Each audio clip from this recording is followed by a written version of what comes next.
মনে করেছিলাম লোকজনকে তুলি, ভক্ত জনগণকে তুলি। রাধা বলে ডাকবো, কেননা কৃষ্ণের থেকে রাধারানীর অনেক পার্থক্য রয়েছে।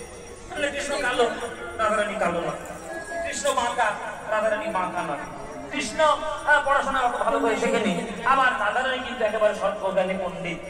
হ্যাঁ, এই মাঝে মাঝে আজকে একটা হাওয়া আছে রে, এইবার আমি রাধারানী ভক্ত হয়ে যাবো আর কৃষ্ণকে ডাকবো না। কিন্তু আজকে কৃষ্ণের যা ব্যবহারটা দেখলাম, আজ থেকে জীবনে আমি রাধারানীকে ডাকবো না।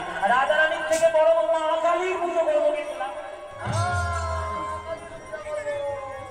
মা কালী অনেক ভালো।